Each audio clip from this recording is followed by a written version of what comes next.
ETF index mutual funds నేర్చుకుని stock మార్కెట్లో రాణించాలనుకుంటున్నారా? వెంటనే ఈ నెంబర్కి కాల్ చేయండి.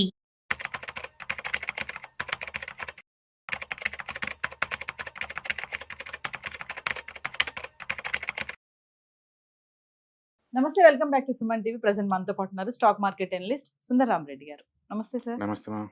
సార్, వెండి గురించి మరి మాట్లాడుకోవాలో వద్దా అర్థం కావట్లేదు. 3 లక్షల మార్క్ దాటేసింది ఈ రోజు. నాకు తెలిసి 3,05,000 వరకు ఉన్నట్టు. ఇప్పుడు ఫీచర్స్ 3,05,000 రన్ అవుతుంది. ఎందుకు ఇంత ఇలా పరిగెడుతుంది వెండి అంటే అసలు రీజన్స్ ఏంటంటే? డెఫినెట్ గా స్పెక్యులేషన్స్ ఎంటర్ అయ్యారండి. అండ్ అంత హ్యూజ్ డిమాండ్ ఒక మెటల్స్ రావాల్సినంత అవసరం అయితే లేదు. బట్ 2025 నుంచి అన్ని మెటల్స్ ర్యాలీ వస్తుంది, నాట్ ఓన్లీ సిల్వర్ అండి. కాకపోతే సిల్వర్ లీడింగ్ లో ఉంది మిగతా వాటితో పోల్చుకుంటే. సర్ప్రైజ్ థింగ్ ఏంటంటే గోల్డ్ తో పోల్చుకుంటే డబుల్ మూవ్ జరుగుతుంది దాంట్లో. మామూలుగా అయితే ఎప్పుడు గోల్డ్ ముందుకుంటది, సిల్వర్ కొంచెం దాని వెనకే ఫాలో అవుతా ఉంటుంది. బట్ గోల్డ్ మూవ్ అంటే మూవ్ మోరల్లెస్ రెండు ఆపోజిట్లు ఎప్పుడు మూవ్ అవ్వాలి, ఒకేలాగా మూవ్ అవుతుంటాయి. బట్ ఈసారి అలా కాదు, గోల్డ్ తలదని మరి ముందు పోతుంది. ఒకటి నిజంగా ఇండస్ట్రీ నుంచి డిమాండ్ వస్తుంది. ఎందుకంటే పర్టికులర్గా ఎలక్ట్రికల్ వెహికల్స్ తయారేశారనుకోండి, 30 to 50 grams గోల్డ్ కన్జ్యూమ్, అదే ఐ మీన్ సిల్వర్ని కన్జ్యూమ్ చేస్తారు వాళ్ళు కండక్టర్ వాటి కోసం అనమాట. కాబట్టి వాటి యూటిలిటీ పెరుగుతుంది వాళ్ళు వాడికి, అందులో డౌట్ లేదు. బట్ ఈ రేంజ్లో అయితే ఖచ్చితంగా కాదు. టూ మచ్ స్పెక్యులేటివ్ యాక్టివిటీస్ నడుస్తుంది. నాకు అర్థమవుతుంది ఏంటంటే పెద్ద పెద్ద బ్యాంకర్స్ వాళ్ళందరూ కూడా, పెద్ద పెద్ద హెడ్జ్ ఫండ్స్ వీళ్ళందరూ ఫుల్ షార్ట్ కొట్టు కూర్చున్నారు, పెరగదేమన్నట్టు. అండ్ ఆ షార్ట్స్ అన్ని కూడా స్క్వీజ్ అవుతున్నాయి అనమాట. ఆ షార్ట్ కవరింగ్ వల్ల ఇంకా ఇంకా పెరుగుతుంది. లేకపోతే సింగిల్ డేకి ఇలా 5 పెరగాల్సిన అవసరం లేదు, అంత స్కేర్సిటీ వస్తువులు కాదు కదా ఇవి. కాబట్టి ఈ పేపర్ అసెట్స్ ప్రెజర్ ఎక్కువ అవుతుంది అనమాట. సపోజ్ ఇప్పుడు గోల్డ్ ఉంది అనుకోండి, ఒక గోల్డ్ ఈటీఎఫ్స్లో ఇండియాలోనే వరల్డ్లో 4th బిగ్గెస్ట్ ఇన్వెస్ట్ చేశారు. అమెరికా, చైనా తర్వాత 3rd ప్లేస్లో మనం ఉన్నాం. అచ్చం గోల్డ్ ఈటీఎఫ్ ద్వారా ఇప్పుడు ఇండియాలో 100 టన్నుల గోల్డ్ ఉందండి.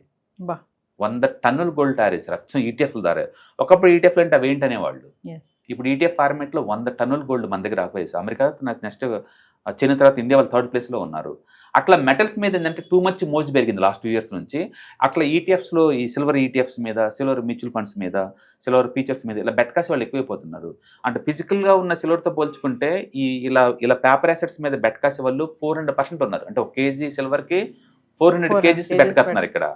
వీళ్ళందరూ ట్రాప్ అవడం వల్ల అది ఇంకా పెరుగుతుంది అనమాట. షార్ట్ కొట్టిన వాళ్ళు పడిద్దని షార్ట్ కొట్టారనుకోండి, ఇది పెరిగినప్పుడు మళ్ళీ వాళ్ళు క్లోజ్ చేయాల్సి ఉంటుంది కదా, మళ్ళీ మూవ్ అవుతుంది. అట్లా బాగా భారీగా మూవ్ అవుతుంది. డెఫినెట్గా అబ్నార్మల్ మూవ్స్ అండి. ఇది ఎంతకాలం సస్టైన్ అవుతుందో తెలియదు కానీ బట్ టూ మచ్ మూవ్ అవుతా ఉంది అనమాట. డిమాండ్ పెరుగుతున్నప్పటికీ సార్ సరఫరా అనేది తగ్గిపోవడం వల్ల కూడా అది ఓవర్ నైట్ తయారయ్యే వస్తువు కాదు కదా. బేసికల్గా ఇండస్ట్రీ డిమాండ్ అన్నమాట నిజం. లాస్ట్ 2-3 years నుంచి కూడా డిమాండ్తో పోల్చుకుంటే సప్లై అంతకు లేదు.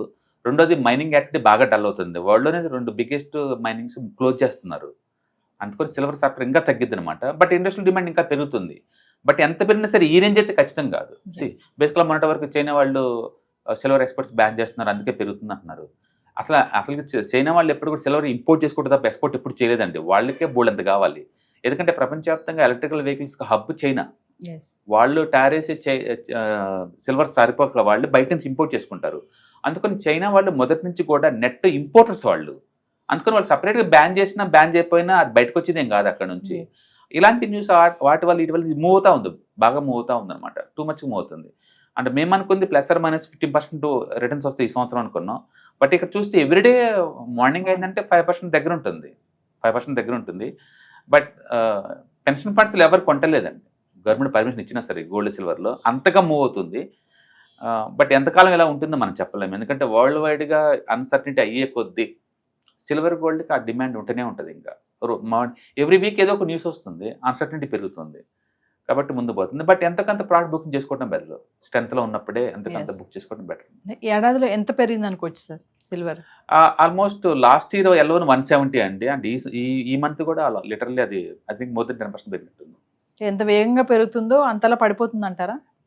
మనం అట్లాగని చెప్పలేము, ఎందుకంటే అన్సర్టనిటీ ఎంతకాలం ఉంటుందో తెలియదు. బట్ యూ కాంట్ జస్టిఫైడ్ అనమాట. ఈ మూవ్కి ఎలాంటి జస్టిఫికేషన్ లేదు నేను అంటుంది అది. ఎందుకంటే ఆ స్పీడ్ చూస్తే లాస్ట్ ఇయర్ అప్ టు 170% పెరిగింది. మళ్ళీ ఈ ఇయర్ కూడా పెరుగుతూనే ఉంది. అది 1 dayకే 5-6 మూవ్ అవుతుందండి నేను అంటుంది అది. సో ఇది ఎంతకాలం ఉండొచ్చు అంటే మెటల్స్ ఎప్పుడు అలానే ఫాస్ట్గా మూవ్ అవుతుంది, పైకి పోయినా కింద పోయినా సరే. మీరు కనుక మెటల్ స్టాక్స్ మెటల్స్ చూసినా విత్ ఇన్ ద 2 yearsకే 200-300% మూవ్ అవుతాయి. అంటే పట్టం స్టార్ట్ అయింది అనుకోండి, అండ్ ఒక 5 to 6 years పడుతూనే ఉంటాయి అదే పనిగా. మళ్ళీ పెట్టడం స్టార్ట్ అయితే ఇలా పెరుగుతూ ఉంటాయి. అందుకని సైకిల్ నేచర్ ఎక్కువ ఉంటుంది మెటల్స్ మిగతా వాటితో పోల్చుకుంటే. ప్రస్తుతానికి వరల్డ్ వైడ్గా మంచి ఎకానమీ బూమ్ నడుస్తుంది కాబట్టి మెటల్ డిమాండ్ ఉంటుంది. బట్ ఈ రేంజ్లో అయితే ఖచ్చితంగా కాదు. And too much speculative activities run అవుతుంది.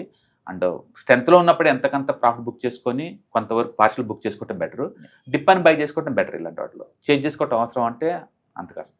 ఒకప్పుడు సిల్వర్ ని మనం పూజ సామాన్ల కోసం వాడేవాళ్ళం కదా. ఇప్పుడు మరి ఇన్వెస్ట్మెంట్ ఇప్పుడు ఎక్కడెక్కడ వాడవలసి వస్తుంది, అంటే ఎన్ని రంగాల్లో వాడుతున్నాం దీన్ని? నో, ఇప్పుడు మోడర్న్ బిజినెస్ అన్ని కూడా ఎలక్ట్రానిక్స్ రన్ అవుతున్నాయి. Chip manufacturing, electrical vehicles, data centres, cables అన్నిటిలో కూడా మంచి కండక్టర్ కాబట్టి అది బాగా వాడుతున్నారు కింది మీదకి. అందుకని ఇండస్ట్రియల్ పెరిగింది. అదే టైంలో బ్యాంకులు కూడా ఇన్వెస్ట్మెంట్ కోసం కొంటున్నారు, పబ్లిక్ కొంటున్నారు. దానితో ఈటీఎఫ్స్, ఈ మ్యూచువల్ ఫండ్స్ వచ్చిన తర్వాత కూడా ఇండైరెక్ట్ ఇన్వెస్ట్ చేస్తూ ఉన్నారు. అట్లా వరల్డ్ వైడ్ డిమాండ్ క్రియేట్ అవుతా ఉంది. అండ్ స్పెక్యులేటర్స్ ఎంటర్ అయ్యారు, ఫ్యూచర్స్ అండ్ ఆప్షన్స్ ఉంటాయి కాబట్టి. అండ్ సో వరల్డ్ వైడ్గా పెరుగుతుంది. మెటల్స్ ఎప్పుడు వరల్డ్ వైడ్, ఒక కంట్రీ కంట్రోల్ చేయలేదు వాటిని, అండ్ వరల్డ్ వైడ్ డిమాండ్ ఉంది. దీనివల్ల ఏమవుతుంది, ఈ మెటల్స్ పెరగడం వల్ల అంటే ఇప్పుడు ఇదే కాదు, ఈవెన్ కాపర్ పెరుగుతూ ఉంది, సిల్వర్ పెరుగుతూ ఉంది, అండ్ మిగతా కూడా ఆటోమొబైల్స్కి ప్రెజర్ బీన్ అవుతుంది ఇంకా. ఎందుకంటే ఆటోమొబైల్స్కి రా మెటీరియల్ ఇవే కదా, అవి ఆ ప్రెజర్ గురవుతూ ఉంటాయి అనమాట ఇంకా. అందుకని ఈ మెటల్స్ పెరగడం వల్ల కొన్ని సెక్టర్స్ మొత్తం ఫుల్ ఎఫెక్ట్ అవుతూ ఉంటాయి. అవి రికవర్ కానీ బాగా టైం పడుతుంది. అందుకని మెటల్స్ ఆ ఫాస్ట్నెస్ మిస్ అవుద్ది. మొన్నటి వరకు మెటల్స్ బాగా మూవ్ అయినాయి, జిఎస్టీ కటింగ్ వల్ల కావచ్చు, లేకపోతే పబ్లిక్ అఫోర్డబిలిటీ పెరగడం వల్ల కావచ్చు, బాగా మూవ్ అయినాయి. లాస్ట్ 2 months నుంచి పెరగడం ఆగిపోయింది మెటల్ థీమ్. ఎందుకంటే రా మెటీరియల్ కాస్ట్ పెరగబోతుంది. అందుకని ముందు రోజుల్లో దీని ఎఫెక్ట్ బాగా పడుతుంది ఆటోమొబైల్స్ మీద పర్టికులర్గా. అందుకని ఇవి తగ్గితే తప్ప ఆటోమొబైల్ థీమ్ ముందు పోలేదు ఇంకా. సిల్వర్ లోన్స్ కూడా ఇంకా పెరుగుతాయంటారా? డెఫినెట్గా, ఎందుకంటే సిల్వర్ కూడా బిఎస్ హాల్ మార్క్స్ ఇస్తున్నారు కదా, పెరుగుతుంది. సిల్వర్ కూడా ఇంకా గోల్డ్ లాగా మనోళ్ళు, గోల్డ్ ఎట్లాగా మనకు కొనలేం గ్రాముల లెక్క, అట్లీస్ట్ సిల్వర్ ఈజ్ గుడ్ కదా. సో ఇన్వెస్ట్మెంట్ వాల్యూ పెరుగుతుంది. ఏదైనా కానీ కోవిడ్ తర్వాత నుంచి మెటల్స్ బూమ్ స్టార్ట్ అయింది. 2025 కల్లా పీక్ లెవెల్కి వచ్చేసింది. అండ్ అది కంటిన్యూ అయ్యే ఛాన్స్ ఎక్కువ ఉంది. బట్ స్పీడ్ తగ్గొచ్చు మేబీ ఫ్యూచర్లో. ఇంత స్పీడ్ లాగా ఏముండవు. సస్టైనబిలిటీకి మనం ఎలాంటి ఆర్గ్యుమెంట్స్ ఇవ్వలేం. ఎందుకు ఈ సస్టైన్ అవుద్ది అనుకుంటే జస్ట్ స్పెక్యులేటివ్ యాక్టివ్స్ రన్ అవుతుంది, దానివల్ల బాగా మూవ్ అవుతుంది. అంటే గోల్డ్తో పోల్చుకుంటే సిల్వర్ డెఫినెట్గా మోర్ వాలటైల్, అందులో డౌట్ లేదు. బట్ రెండు కరెక్షన్ గ్రోత్ రెండు పెరుగుతాయి అన్నమాట. సార్, మరి ఫర్దర్ గా మీరు వెబినార్ నిర్వహించబోతున్నారు కదా, ఒకసారి వాటి గురించి. మనం ఎవ్రీ మంత్ 1 లేదా 2 సార్లు ఆన్లైన్ వెబినార్స్ కండక్ట్ చేస్తూనే ఉంటామండి. ఈసారి రాబోయే టైమింగ్స్ ఏంటంటే January 31st and February 1st, ఈ 2 రోజులు అనమాట ఆన్లైన్ వెబినార్. దీంట్లో మీరు చెప్పినట్టు ETFs, index funds and mutual funds వీటన్నిటి గురించి ఇన్ డెప్త్ గా మనం డిస్కస్ చేస్తాము. ఈ వాలటిలిటీ మార్కెట్ లో మీరు చూస్తూనే ఉన్నారు, ఈక్విటీ మార్కెట్ ఎంత వాలటిలిటీ ప్రూన్ అవుతా ఉందో. ఇలాంటి టైంలో మనం సేఫ్ అండ్ సెక్యూర్ ప్లేస్ లో మనం మనీ మేక్ చేసుకోవాలంటే ఇలాంటి వాటిలో ఏంటంటే రిస్క్ ఉండదు అనమాట. అండ్ మిగతా వాటితో పోల్చుకుంటే సేఫ్టీ. మనం స్టాక్ మార్కెట్ లో ఎంటర్ అవుతున్నప్పుడు ఏంటంటే మీకు 2 రకాల రిస్క్ ని ఫేస్ చేయాలి. ఒకటి అంటే స్టాక్ స్పెసిఫిక్ రిస్క్. మీరు కనుక స్టాక్స్ తీసుకుంటే అవి డ్రాప్ అయింది అనుకోండి, ఆ రిస్క్ అంతా మీరు భరించాలి. ఎగ్జాంపుల్ ఈ రోజు మనం చూసుకుంటే విప్రో మార్నింగ్ 10% డౌన్ అయింది, single stock. And Wipro fundamentally very sound company. But దాని అర్థం ఆ సౌండ్ అంతా డ్రాప్ అని కాదు కదా, రిజల్ట్ వచ్చినప్పుడు డిసప్పాయింట్ చేసినాయి అనుకోండి, ఈజీగా డ్రాప్ అవుతాయి. అలాగే రిలయన్స్ ఈ రోజు ఆల్మోస్ట్ 4% డౌన్ అయింది. అందుకని ప్రతి రిజల్ట్ వచ్చినప్పుడల్లా, ఏదో ఒక న్యూస్ ఉన్నప్పుడల్లా స్టాక్స్ ఈజీగా వాలటిలిటీ గ్రో అవుతూ ఉంటాయి. ఇట్లా 5-10% నిఫ్టీలో ఉన్న స్టాక్స్ ఎక్కువ లాస్ అవుతుంటే సేఫ్టీ ఉండదు మీకు. అందుకని స్టాక్ స్పెసిఫిక్ రిస్క్ మీకు వద్దా, ఓన్లీ మార్కెట్ రిస్క్ ఒకటే భరించాలనుకున్నప్పుడు ETFs, index funds, mutual funds బాగుంటాయి. అందుకని మనం స్టాక్ మార్కెట్ ఎంటర్ అవుతున్నాం అంటే మీరు గుర్తుంచుకోవాల్సింది సిస్టమాటిక్, అన్సిస్టమాటిక్ అంటాం. ప్లేన్ చెప్పాలంటే stock specific risk and market risk రెండు భరించాల్సి ఉంటుంది. స్టాక్ స్పెసిఫిక్ రిస్క్ మనం భరించలేము, చాలా ఎక్కువ పెయిన్ ఉంటుంది. కాబట్టి బెటర్ ఏంటంటే బ్రాడ్ గా మార్కెట్ రిస్క్ ఒకటే టాలరేట్ అయితే బెటర్ అనమాట. అందుకని మనకి ETFs, index funds, mutual fund ఉండడం వల్ల ఏంటంటే ఈ స్టాక్ స్పెసిఫిక్ రిస్క్ మనం అవాయిడ్ చేయొచ్చు. ఓన్లీ బ్రాడ్ మార్కెట్ రిస్క్ మాత్రమే మనకు ఉంటుంది. అందుకని మనం ఈ వాలటిలిటీ మార్కెట్ లో సేఫ్ అండ్ సెక్యూర్ గా అచ్చం ఈక్విటీలో కూర్చున్న వాళ్ళకి ఇది బెస్ట్ అనమాట. అందుకని అవంటే ఏంటి, వాటిని ఎలా హ్యాండిల్ చేయాలనేది ఈ ప్రోగ్రామ్ లో మీకు టీచ్ చేస్తారు. కాబట్టి ఇంట్రెస్ట్ ఉన్న పార్టిసిపెంట్స్ కింద స్క్రోల్ అవుతున్న నెంబర్ పై కాల్ చేస్తే మన వాళ్ళు ఇన్ఫర్మేషన్ ఇస్తారు. So timings January 31st and February 1st అనమాట. మొత్తం టోటల్ 6 hours ట్రైనింగ్ ఉంటుంది. సో వ్యూవర్స్, మరి విన్నారు కదా, స్టాక్ మార్కెట్ ఎనలిస్ట్ సుందరరామరెడ్డి గారిది వెబినార్ క్లాసెస్ నిర్వహించబోతున్నారు January 31st and February 1st. Dates note చేసుకోండి. Index funds, mutual funds, retirement planning, పిల్లలుంటే పిల్లల ఫ్యూచర్ ప్లానింగ్ కానీ, ఎక్కడ ఇన్వెస్ట్మెంట్ చేయాలి, ఎలా ఇన్వెస్ట్మెంట్ చేయాలి, ఎంత ఇన్వెస్ట్మెంట్ చేయాలి, ఇలాంటి వాటిపైన మీకు అవగాహన కావాలనుకుంటే కింద కనిపిస్తున్న నెంబర్కి కాల్ చేస్తే మీకు వివరాలన్నీ కూడా అందుబాటులో ఉంటాయి. మరి టైమింగ్స్ కూడా మీకు తెలియజేస్తారు. కింద కనిపిస్తున్న నెంబర్కి కాల్ చేయండి, మా టీం మీకు అందుబాటులో ఉంటుంది. మర్చిపోవద్దు, January 31st and February 1st.